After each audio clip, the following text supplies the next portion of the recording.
أغنياء ولكن بخلاء. أحدهم يعيد استخدام كيس الشاي نفسه، والآخر يراقب استخدام مناديل الحمام في شركته.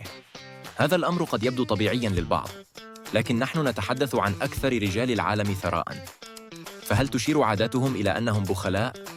أم أن ثروتك ليست في راتبك بل في عادات إنفاقك؟ وهي حكمة قالها الكاتب تشارلز جافي تتجسد في نمط حياة بعض أصحاب المليارات.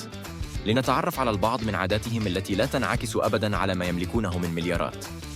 بيل غيتس مثلاً، الذي تصل ثروته إلى 124 مليار دولار، إلا أنه يقود سيارة صغيرة. أما مارك زوكربيرغ مؤسس شركة ميتا والتي تضم فيسبوك وإنستغرام وواتساب، تحتوي خزانته على 9 قمصان صيفية و9 قمصان شتوية فقط، ويعيش حياة بسيطة للغاية مع زوجته لا تعكس ثروته التي وصلت إلى أكثر من 166 مليار دولار. أما عن كيس الشاي فحتى البخلاء أو الفقراء لا يعيدون استخدامه مرة أخرى. لكن الحال ليس كذلك مع الملياردير ديفيد شيرتون، فهو يعيد استخدامه مرات ومرات. أما الملياردير وارن بافيت لا يدفع أكثر من $3 على إفطاره اليومي.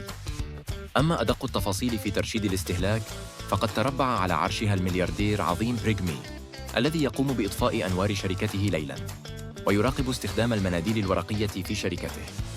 وأخيراً نصل للملياردير الأكثر شهرة بالعالم إيلون ماسك، صاحب شركة تسلا. فقد صدم العالم حينما صرح بأنه لا يمتلك منزل ويقيم في منازل أصدقائه. لذلك هم جميعاً يعدون أثرياء، ولكنهم الأكثر بخلاً في العالم.